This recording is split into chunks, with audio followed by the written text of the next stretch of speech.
The Jean De La Valette has received all certifications and will embark on a trial run to Tobago soon. This from Minister of Works and Transport Rohan Sinanan, who says this additional ferry will join the Galleon's Passage and TNT Spirit to bring the inter-island sea bridge to a state of normalcy. Reporter Marie Hull and cameraman Gookool took a tour of the vessel today and brought back this report. The 9-year-old Jean De La Valette. The Maltese ferry, which is owned and will be operated by Virtue Ferries, docked at the port of Port of Spain on June 15th. Now, Works and Transport Minister Rohan Sinanan did say that the Jean De La Valette will begin sailing as soon as July 15th. This ferry will be able to accommodate over 800 passengers. And of course, there's room for vehicles. That includes trucks and to some extent containers, because as you see, this is quite a large vessel, and it has all the modern technology for loading and offloading of large trucks and so. And we did see an area where it's designated for truckers, just in case the truckers want to be together and things like that. Minister of Works and Transport Rohan Sinanan hopes the issue of the sea bridge will be a thing of the past.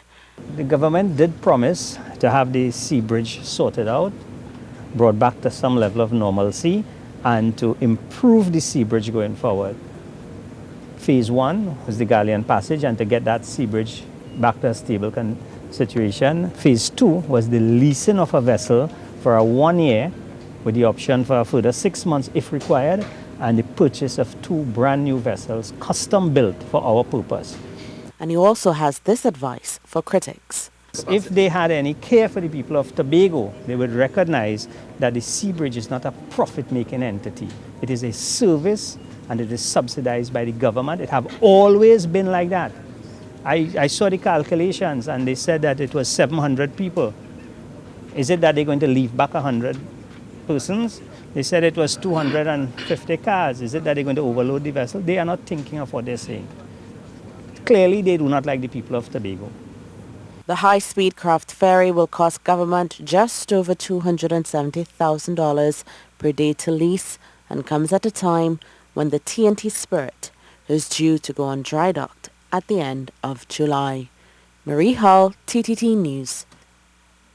And Minister Rohan Sinanan has said he'll be monitoring whether there will be a need to add additional sailing times for the leased ferry. He said current trips to and from Tobago on current ferries aren't at excess capacity.